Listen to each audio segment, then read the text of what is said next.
द्यायचं काय हे तुम्ही ठरवा, तुम्हाला मिळणार काय हे ठरलेलं आहे, ते ठरलेलं आहे. कळलं की नाही? तुमच्या ॲक्शनला महत्व आहे, कर्म महत्वाचं आहे. भगवद्गीतेमध्ये म्हटलेलं आहे, कर्मण्येवाधिकार असते मा फलेषु कदाचन, फळाची अपेक्षा न करता तू कर्म कर, असं म्हटलंय भगवद्गीतेत. पण जीवनविद्या काय वेगळं सांगते. जीवनविद्या सांगते तू फळाची अपेक्षा कर, नाहीतर करू नको. तू कर्म केलं की त्याचं फळ मिळणार. जीवनविद्येचा हा आगळा आणि वेगळा सिद्धांत आहे. तू फळाची अपेक्षा करतोस की न करतोस निसर्ग बघत नाही. तू कर्म केलं की त्याची रिॲक्शन होणार, चांगली किंवा वाईट. आणि म्हणून तू जे करतो ॲक्शन, त्याला महत्वाचं स्थान आहे. म्हणून तुमची ही जी ॲक्शन आहे, या ॲक्शनच्या बाबतीमध्ये तुम्ही सावध असलं पाहिजे.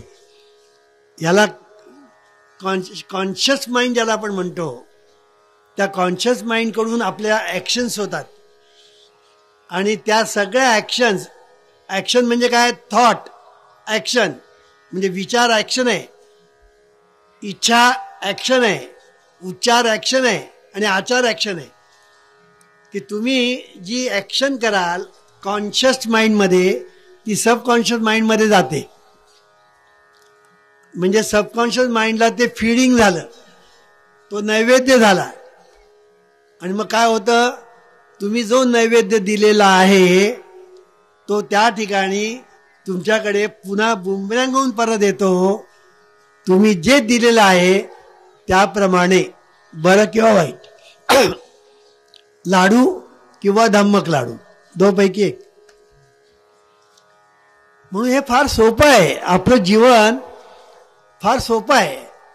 आपण सुखी होणं फार सोपं आहे, दुःखी होणं कठीण आहे. सुखी होणं सोपं आहे, दुःखी होणं कठीण आहे. पण आज जगामध्ये सगळे लोक दुःखी आहेत, सुखी फार थोडे लोक आहेत. का? कारण त्यांना मार्गदर्शन मिळत नाही, मार्ग मिळत नाही, मार्गदर्शन मिळत नाही. त्यामुळे त्यांचं मार्गक्रमण चुकीचं होतं.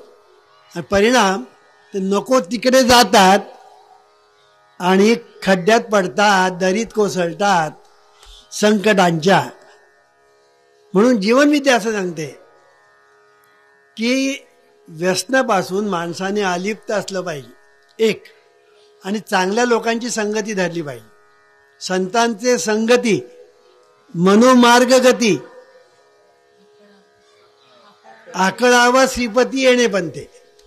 म्हणजे संतांचे संगती मनोमार्ग, की मनाचा जो मार्ग आहे जो खाली जाणारा, त्याला लिफ्ट करण्याचं सामर्थ्य संतांमध्ये आहे.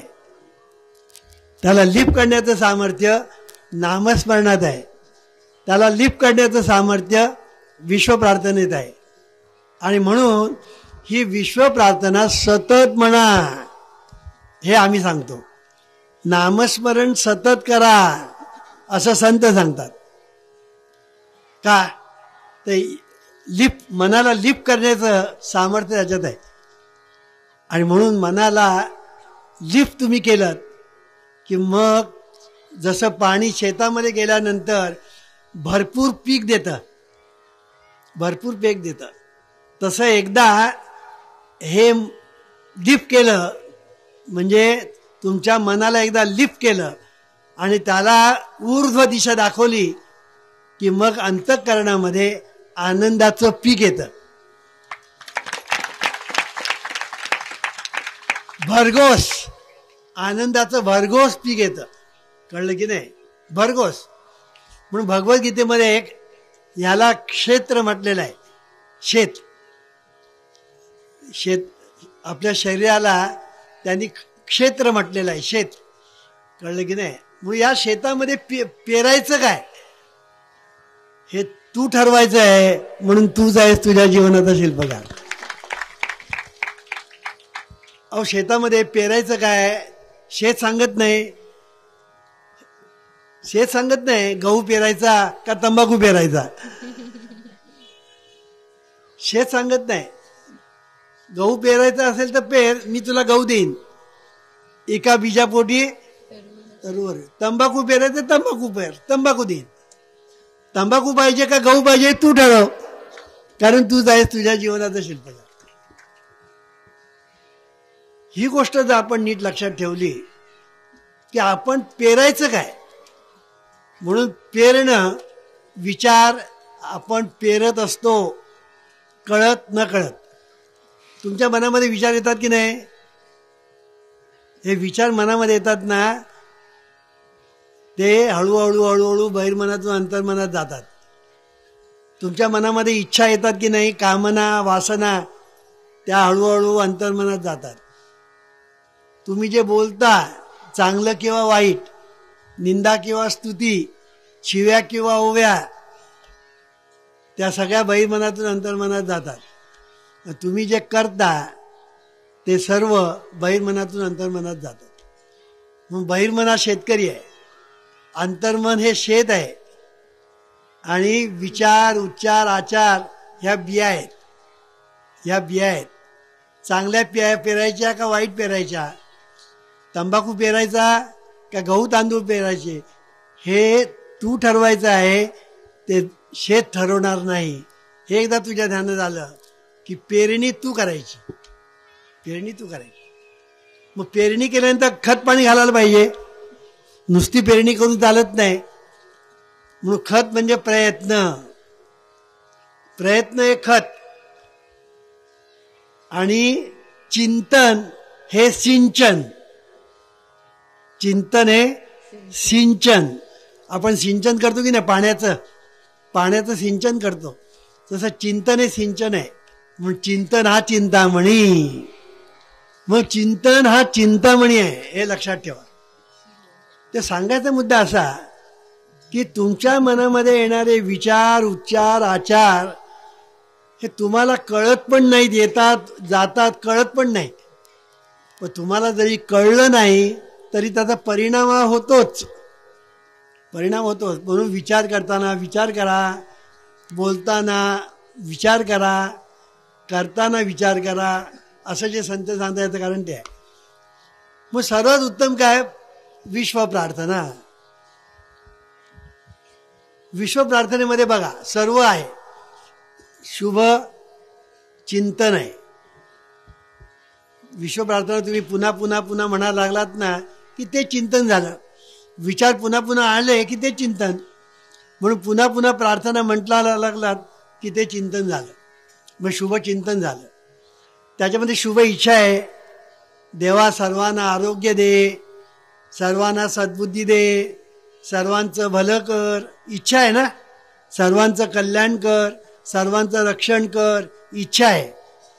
म्हणजे तुम्ही बघा, विचार म्हणजे चिंतन पेरलं, इच्छा पेरली. आता तिसरं बोलणं, शुभ बोलणं.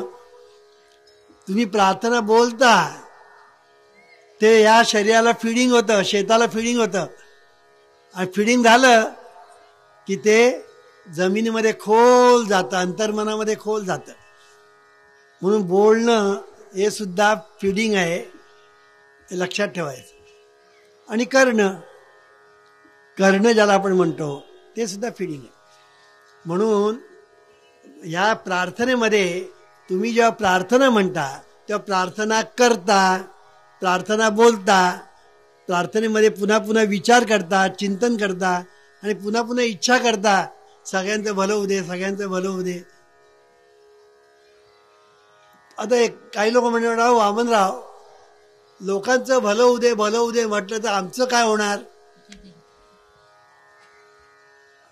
असे प्रश्न विचारणारे आहेत. त्याचं उत्तर असं की आपल्यामध्ये मराठीमध्ये एक म्हण आहे, चिंती परा ते येई घरा. किती सोपं आहे. चिंती परा ते येई घरा. As you think so you become. कळलं की नाही? की तुम्ही जे चिंतन करता इतरांबद्दल, इतरांसाठी तुम्ही जे चिंतन करता ते तुमच्याकडे चालून येतं, चालून येतं. कळलं की नाही? म्हणून देवा सर्वांना सद्बुद्धी दे, सर्वांना आरोग्य दे, सर्वांना सुखात ठेव, सर्वांना आनंदात ठेव, सर्वांचं भलं कर, सर्वांचं कल्याण कर. हे तुम्ही इच्छा करता, चिंतन करता, म्हणता. परिणाम काय? चिंती परा ते येई करा. सोपं आहे की नाही? म्हणून ही विश्व प्रार्थना 1000 वेळा दिवसातून म्हणण्याचा परिपाठ ठेवा.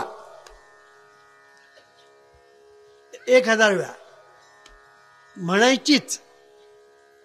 कळलं की नाही?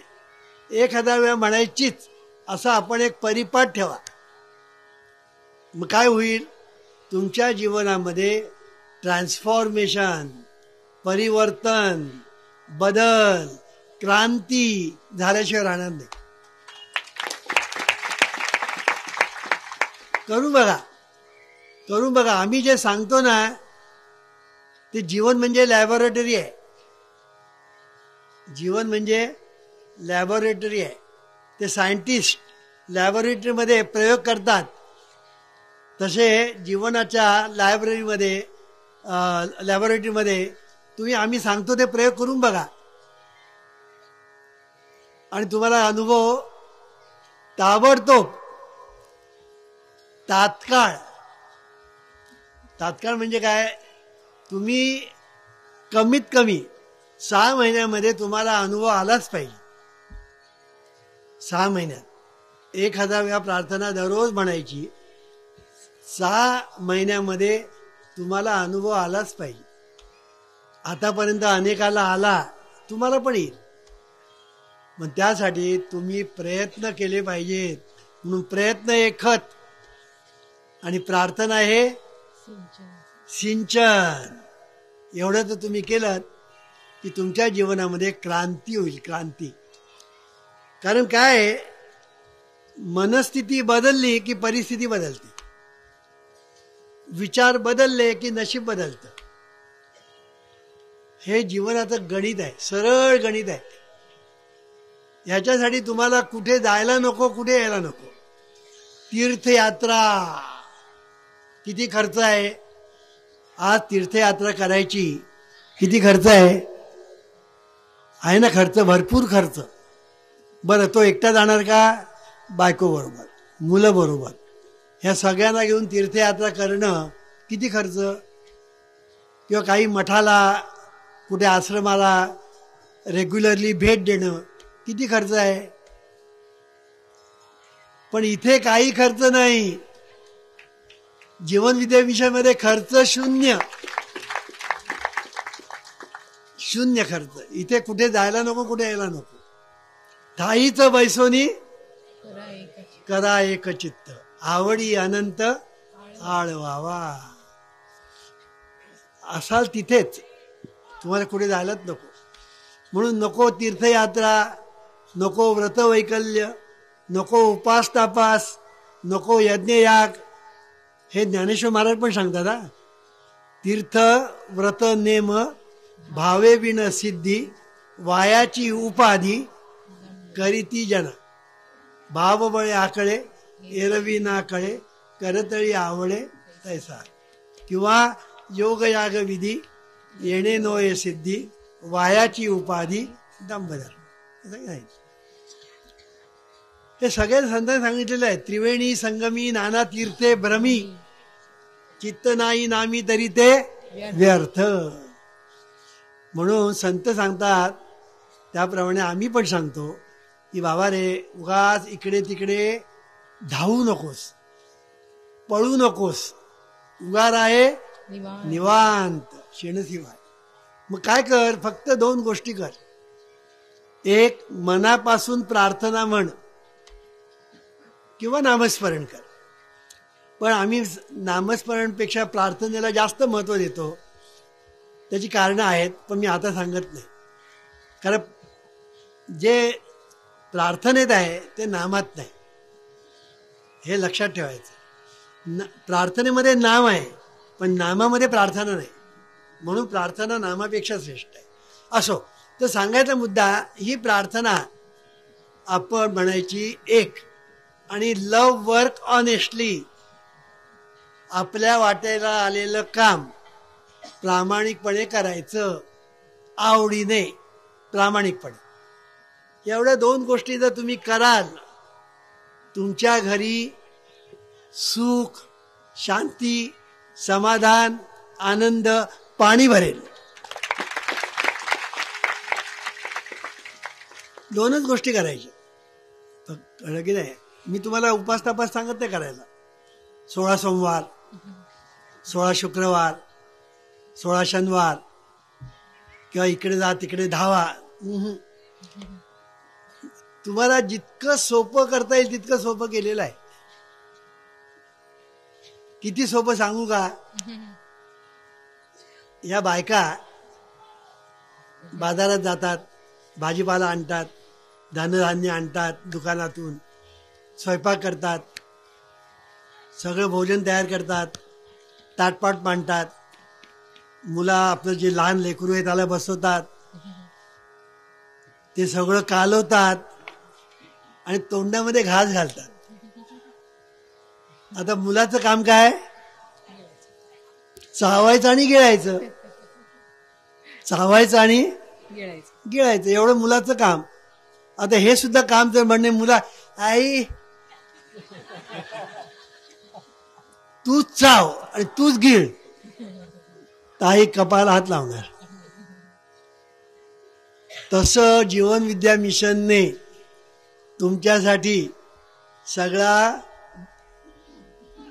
भाजीपाला आणलाय, स्वयंपाक केलाय, ताटपाट मांडलाय, सगळं कालवलेलं आहे, तुमच्या तोंडामध्ये प्रार्थनेचा घास घातलाय.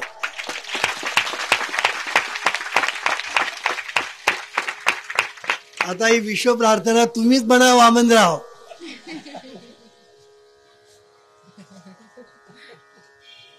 असं जर तुम्ही म्हटलं तर काय होईल? मी कपाळाला हात लावणार. अरे बाबा, हे तुलाच केलं पाहिजे, मी करून नाही चालायचं. तुझ्यासाठी मला चावता आलं असतं आणि गिळता आलं असतं तर तेही केलं असतं, पण ते शक्य नाही. ते तूच केलं पाहिजे. ईश्वरा सर्वांना चांगली बुद्धी दे, आरोग्य दे, सर्वांना सुखात आनंदात ऐश्वर्यात ठेव. सर्वांचं भलं कर, कल्याण कर, रक्षण कर, आणि तुझे गोड नाम मुखात खंडरा.